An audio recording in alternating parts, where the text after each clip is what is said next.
Kartais du žmonės žiūri į tą patį ryšį, bet mato visiškai skirtingus dalykus. Vienam tai jausmas, kuris užpildo širdį, viltis, kuri neša pirmyn, rūpestis, kuris kyla iš vidaus.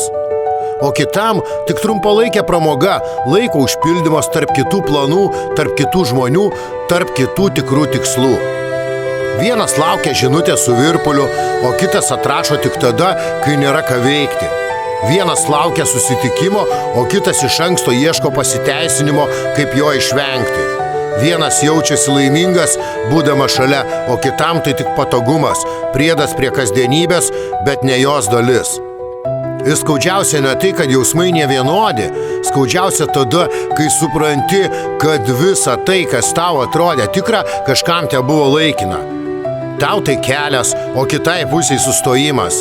Tau tai jausmai, o kažkam tik žaidimas. Tau tai žmogus, o jam ar jai tik laikinas dėmesio šaltinis. Tokie ryšiai galiausiai subyra ne todėl, kad trūksta meilės, o todėl, kad trūksta abipusiškumo. Nes santykius gali nešti tik du, o ne vienas. Nes širdies neatiduosi tam ar tai, kurie ateina tik tada, kai jiems nuobodu. Ir ateina akimirka, kai pagaliau supranti, geriau būti vienam ar vienai, nei būti jam ar jai nereikalingu. Nes meilė – neturėti žmogų šalia. Meilė – būti reikalingu to žmogaus širdyje. Real Dreams.